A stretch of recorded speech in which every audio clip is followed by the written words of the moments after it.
Hello, welcome to our channel. Sunday is a fun day అని చేస్తూ ఉంటాము. ఇక రాజకీయమే ఫన్ అయిపోయిందండి. ఆలోచిస్తే అంటే ఎక్కువ ఫాలో అవుతూ దాని గురించి ఆలోచించే వాళ్ళకి గమ్మత్తుగా అనిపిస్తుంది. ఏమిరా బాబు ఇట్లా తయారవుతుంది మన రాజకీయం అనిపిస్తుంది. ఈరోజు మార్నింగ్ నేను రామ్ గోపాల్ వర్మ గారికి ఒక మెసేజ్ పెట్టాను. సార్, మీరు ట్విట్టర్లో 'దురంధర్' సినిమా గురించి చాలా ఎక్కువగా చెప్తున్నారు. బాగా చెప్తున్నారు, బాగుందని.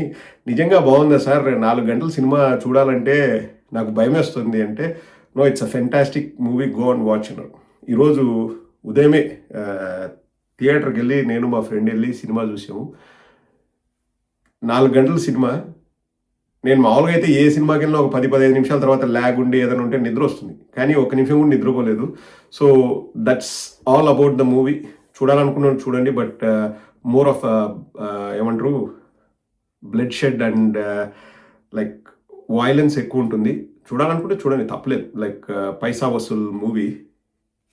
సినిమా గురించి ఎందుకు ప్రస్తావిస్తున్నానంటే, మీరు గమనించారా లేదో, ట్విట్టర్లో జూనియర్ ఎన్టీఆర్ గారు, అల్లు అర్జున్ గారు, అలాగే రామ్ చరణ్ గారు, మహేష్ బాబు గారు, వీళ్ళంతా సినిమా రిలీజ్ అయ్యిందో లేదో అవ్వకముందో నాకు తెలిసి ఆ టైంలోనే టక్క టక్క టక్క టక్క టక్క వరుస పెట్టి ట్వీట్లు వేశారు. నాకు ఆశ్చర్యం వేసింది. అంటే యుద్ధ ప్రాతిపదికన అంటారు కదండి. ఇప్పుడు ఏదైనా ఎక్కడైనా యాక్సిడెంట్ జరిగితే అక్కడ సహాయక చర్యలు యుద్ధ ప్రాతిపదికన చేశారు అంటారు. అంటే ఏంది, నీడ్ ఆఫ్ ద అవర్, మనం అర్జెంటుగా వెళ్ళాలి. ఎవరైనా క్షతగాత్రులు ఉన్నా లేకపోయినా ప్రాణాపాయ స్థితిలో ఉన్నా వాళ్ళందరినీ కాపాడి వెంటనే హాస్పిటల్లో జాయిన్ చేయడము. దాన్ని నార్మల్గా ఏమంటారు వాడుక భాషలో, యుద్ధ ప్రాతిపదికన సహాయక చర్యలు చేస్తున్నారు అని. ఈ సినిమాకి అట్లా టక్క టక్క టక్క టక్క టక్క అందరూ మెసేజ్లు పెడుతుంటే నాకు ఆశ్చర్యం వేసింది. అండ్ సినిమాలోకి అంటే సినిమా గురించి మాట్లాడుకుంటే స్టోరీ అవన్నీ చెప్పాల్సిన అవసరం లేదు, వాళ్ళు కష్టపడి తీస్తారు. కానీ మోదీ గారిని మెచ్చుకోవడము, మోదీ గారిని పొగడ్డము, డిమానిటైజేషన్ ఎందుకు చేశారంటే దానికి ఒక కారణం చెప్పడము. అంటే మరి ఇంకా సినిమా చూసిన తర్వాత ఏమనిపిస్తుంది అంటే, ఏంది మనం ప్రతిదీ పాకిస్తాన్ని దృష్టిలో పెట్టుకొని మనం నిర్ణయాలు తీసుకుంటామా అనేది అనిపిస్తుంది. ఆ సినిమాలో వాళ్ళు చూపించడం అట్లా. అఫ్కోర్స్ అది ఫిక్షనల్ అని కూడా చెప్తారు. కొన్ని రియల్ క్యారెక్టర్స్ని తీసుకున్నారు, దానికి మసాలా యాడ్ చేశారు, ఫిక్షన్ ఇవంతా ఉంది. కానీ ఇక్కడ నేను చెప్పదలుచుకుంది ఏంటంటే, ప్రతి దాంట్లో రాజకీయం వస్తుందండి. ఇప్పుడు క్రికెట్ తీసుకున్న అందులో రాజకీయం ఎంటర్ అయిపోయింది.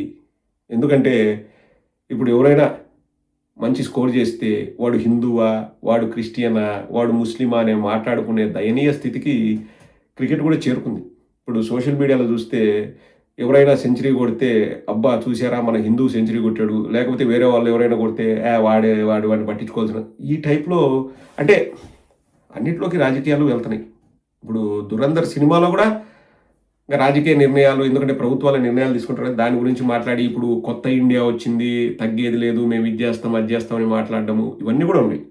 అండ్ మన తెలుగు హీరోలు ఆగమేఘాల మీద ట్వీట్లు పెట్టడము, ఇదంతా గమ్మత్తుగా అనిపించింది. అంటే ఏ విధంగా రాజకీయంగా మన పైన అటాక్ ఉంటుంది, లేకపోతే మన మీద రుద్దాలని చూస్తారన్న దాని గురించి ఈ వీడియో చేస్తున్నాం.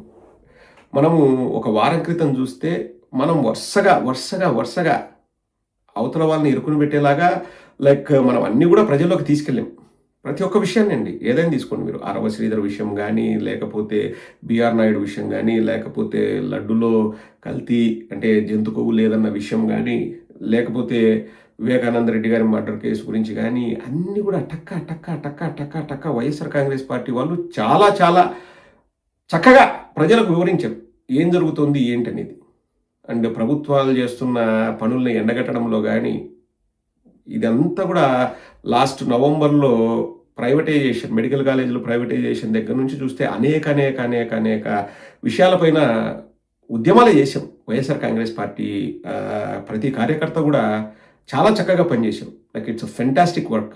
మనకు గ్రౌండ్ రిపోర్ట్లు వస్తూ ఉంటాయి, మనకు ఎలా జరుగుతుంది, ఎలా ప్రజలకు ఎక్స్ప్లెయిన్ చేస్తున్నాం, ప్రజలకు అర్థమైందా లేదన్నది మనం తెలుగుదేశం పార్టీని అలాగే కూటమి ప్రభుత్వాన్ని కార్నర్ చేయగలిగాం. కానీ అటాక్స్ అన్నవి ఎలా వస్తాయి అని ఆలోచించినప్పుడు ఆశ్చర్యం ఇస్తుందండి. That is real fun. ఏదో మనం ఎల్లో మీడియాని తిట్టడమో వాళ్ళని తిట్టడం కాదు, this is the real fun. అంటే అటాక్స్ అనేవి ఎలా వస్తాయంటే, షర్మిల గారి రూపంలో, సునీత గారి రూపంలో ఒక దొంగ సంతకం పెట్టి మళ్ళా బాండ్ పేపర్ మీద లెటర్ రిలీజ్ చేయడం అన్నది ఇంకా ఐసింగ్ అన్న కేక్ అండి, హైలైట్.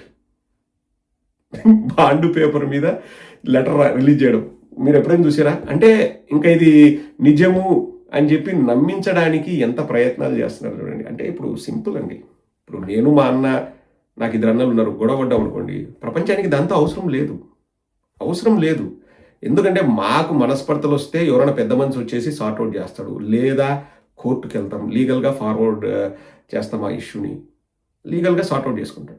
అది ఇంకా చుట్టూ ఉన్న పబ్లిక్కి ఎందుకు అవసరం లేదంటే మా ఇష్యూ వల్ల ఎవరికి మేలు జరగదు, ఎవరికి నష్టం జరగదు, అంతే కదండి. ఇప్పుడు నేను మా అన్నతో గొడవ పడ్డాను ఆస్తి విషయంలోనో ఇంకొక విషయంలోనో, అది మా పర్సనల్. ఇప్పుడు నేను గెలిచానంటే నాకు ఎక్కువ ఆస్తి వస్తుంది, నేను ఓడిపోతే మా అన్నకి ఎక్కువ ఆస్తి వస్తుంది, అంతే తప్ప మన చుట్టూ ఉన్న వాళ్ళకి ఏం జరుగుతుందండి? ఏమీ జరగదు.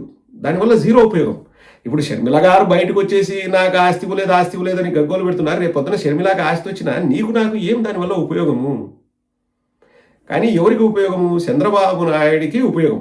సో అటాక్ ఆ విధంగా వస్తుంది అనమాట. ఇప్పుడు మనం చంద్రబాబు నాయుడు వాళ్ళని ఇరుకుని పెట్టాము.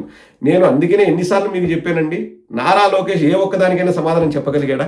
సమాధానం చెప్పే ఆస్కారం లేకోకుండా వాళ్ళు తప్పులు చేస్తున్నారు, మనం అటాక్ చేస్తున్నాం. సో నారా లోకేష్కు సమాధానం చెప్పేంత సీన్ లేదు. దున్నపోతు పైన వానం అనేటని చాలాసార్లు మనం మాట్లాడాం. సో అటాక్ ఏ రూపంలో రావాలి? అటాక్ షర్మిల గారి రూపంలో రావాలి, అటాక్ సునీత గారి రూపంలో రావాలి. అవి సరిపోవు అన్నట్లు ఇంకా మనము మాట్లాడలేకపోతున్నాము, మనము వైఎస్ఆర్ కాంగ్రెస్ పార్టీ వాళ్ళని అటాక్ చేయలేకపోతున్నాము. తప్పు మన వైపు ఉంది కాబట్టి ఇప్పుడు వాళ్ళపైన తప్పు రుద్దాలి. ఏం చేయాలి? పాతవి లోడుకోవాలి. అంటే ఏంది? మళ్ళీ రాజశేఖర రెడ్డి గారు చనిపోయినప్పుడు సంతకాలు పెట్టారనో, లేకపోతే ఏదో మద్యమనో, లేకపోతే వివేకానంద రెడ్డి హత్యనో మళ్ళీ మీడియాలోకి వచ్చేసి ఇప్పుడు పట్టాభి ఇప్పుడు వాడు వీడు అని తిడుతున్నారు జగన్మోహన్ రెడ్డి గారిని. అంటే పట్టాభి తిట్టినా కానీ నన్ను ఎవరు అరెస్ట్ చేయరు, నా మీద కేసులు ఉండవు అనే నమ్మకం పట్టాభికి ఉంది, ఆ కాన్ఫిడెన్స్ ఉంది. సో పట్టాభిని మళ్ళీ ఎవరైనా రివర్స్లో తిట్టారనుకోండి, వాళ్ళ మీద కేసులు ఉంటాయి, వాళ్ళని జైల్లో పెడతారు. నారా లోకేష్కు అదొక ఆనందం, అదొక తుత్తి. అంటే ఇంతకుముందు డైరెక్ట్ కొట్టుకునే వాళ్ళు చెప్పాను కదండి, ఆ రౌడీజం అనేది కొత్త పుంతలు తొక్కుతుంది. కొత్త విధంగా రౌడీజం, పోలీసుల అండతో రౌడీజం జరుగుతుంది.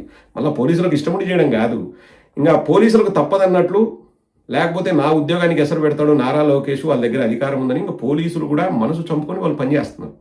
సో రౌడీజం అనేది ఇప్పుడు పోలీసుల ద్వారా చేయిస్తున్నాడు నారా లోకేష్. ఇంకా అది సరిపోదన్నట్లు ఇంకా భారతి గారిని తిట్టించడము, అసలు భారతి గారికి రాజకీయాలకు సంబంధమే ఉండదు. భారతి గారిని తిట్టించిన తర్వాత మన వాళ్ళు రెచ్చిపోతారు. రెచ్చిపోయిన తర్వాత చూశారు ఒక ఆడమనిషిని ఎట్టంటున్నారని చెప్పేసి మళ్ళా రివర్స్లో మనల్ని అనడము. చూడండి, అంటే నేను ఈ వీడియో కూడా ఫన్ అంతా ఇక్కడే ఉంది. ఈ రాజకీయాల్లో ఒకసారి మీరు గమనించండి, లోతుగా అధ్యయనం చేస్తే, విశ్లేషించుకుంటే ఎక్కడికి పోతానా ఈ రాజకీయాలు అనిపిస్తుంది. దురంధర్ సినిమాని మన తెలుగు హీరోలు ప్రమోట్ చేసింది ఎందుకు? నా ఒపీనియన్ అండి, అంటే ఆగమేఘాల మీద ఎందుకు చేసినారు? అందులో మోదీ గురించి ఉంది కాబట్టి పైనుంచి కాల్స్ వచ్చింటాయి. నాకు తెలిసి 100% వచ్చింటాయి. ఇంకా వాళ్ళు రాలేదు అంటే వాళ్ళు బయటకు వచ్చినాయి కాబట్టి చేశామని ఎవరు చెప్తారు? ఖచ్చితంగా ఎవరో ఒకరు ఏదో ఒక విధంగా ఫోన్లు చేసి మీరు పెట్టండి, మెసేజ్ పెట్టండి బాగుంటుంది అని చెప్పేసి ఎవరో పార్టీ పెద్దలు, బీజేపీ పెద్దలు ఎవరో చెప్పారు, వాళ్ళు పెట్టారు. పెట్టకపోయినా సినిమా హిట్ అవుతుంది. కానీ పెడితే ఏంది? ఇప్పుడు అవంతా కూడా ఇప్పుడు చెప్తున్నాను కదండి, రాజకీయాల్లో డిఫరెంట్ ఆప్షన్స్, డిఫరెంట్ ప్రయత్నాలు. క్రికెట్లో రాజకీయం మాట్లాడడం, సినిమాలలో రాజకీయం మాట్లాడడం, సినిమా ఫంక్షన్లలో రాజకీయం మాట్లాడడం, కుటుంబ తగాదాలని రాజకీయాల్లోకి తీసుకొచ్చి మాట్లాడడం, అక్కడ ఏదో జరిగిపోతుందని. ఇప్పుడు సింపుల్ అండి, షర్మిల గారికి ఒక 1000 కోట్లు వచ్చిందనుకోండి, మీకు నాకు ఏమన్నా రాగి నయా పైసా ఇస్తుందే? నాకు వచ్చినా నేను మీకు ఇవ్వను, ఎందుకంటే అది నా పర్సనల్ అవుతుంది. సో దాన్ని రాజకీయాలకు రుద్దాల్సిన అవసరం ఏముంది? చంద్రబాబుకు లాభం కాబట్టి, చంద్రబాబుకు లాభం. ఇంకా మనం ప్రజల్లో మనం ఏమి చేయలేకపోతున్నాము, రోజుకి నీరు గారిపోతున్నాము, మనకు బలం తగ్గిపోతుంది, గ్రౌండ్ లెవెల్లో ప్రజలు మనల్ని చీత్కరించుకున్నారు, మనం చేసే దరిద్రాలన్నీ చూడలేకపోతున్నారు. కాబట్టి ఏదో ఒకటి రెచ్చగొట్టాలా, డైవర్షన్ వేయాలా, పట్టాభిని పంపించి తిట్టిపియాలా, లేకపోతే తిరుపతిలో ఉన్న ఒక మహిళను పంపించి తిట్టిపియాలి. ఫస్ట్ ఫన్ అండి. నేను అంటే రోజు ఈ ఫీల్డ్లో ఉండి మాట్లాడి చూసి చేస్తున్నాం కాబట్టి మనం ఈజీగా అనలైజ్ చేయొచ్చు ఎవరు ఎందుకు ఏం చేస్తున్నారు అన్నది. కానీ వాళ్ళందరికీ చెప్పేది ఏంటంటే, ఈ పట్టాభికో ఇంకొక మహిళకో ఇంకొకరికో మా ధైర్యం జగన్మోహన్ రెడ్డి గారు, జగన్మోహన్ రెడ్డి గారి పరిపాలన, జగన్మోహన్ రెడ్డి గారు చేసిన మంచితనం, జగన్మోహన్ రెడ్డి గారు ఏది చేసినా ప్రజల కోసం చేశాం. కాబట్టి మేము కూడా నిబద్ధతతో ప్రజల కోసం మేము కష్టపడుతున్నామన్న ఒక తృప్తితో మేము వెనకడుగు వేయకోకుండా ఏదైనా కానీ మేము కూడా ఎదుర్కొంటాం. అందులో వెనకడుగేసే ప్రసక్తే ఉండదు. వాళ్ళు భయపెట్టినా, వాళ్ళు ఇంకొక రకంగా అటాక్ చేసినా, వాళ్ళు ఇంకొకటి తీసుకొచ్చినా, రేపు పొద్దున సమస్య వచ్చిందంటే ఆ సమస్య పైన మళ్ళీ తిరిగి పోరాటం చేస్తాం. తగ్గే ప్రసక్తే లేదు. బట్ ప్రజలను ఒకసారి ఆలోచించమని చెప్తున్నా. రాజకీయాలకు ఇప్పుడు ఏంటంటే కొత్త కొత్త ట్రెండ్లు సృష్టిస్తున్నారు. ఆ ట్రెండే ఫన్. వీళ్ళు చేసే పనులే నవ్వు తెప్పిస్తుంది. ఇంకా దట్ ఈస్ ఫండే. ఇంకా నాకు తెలిసి ఇది ఒక కొత్త ఫండే.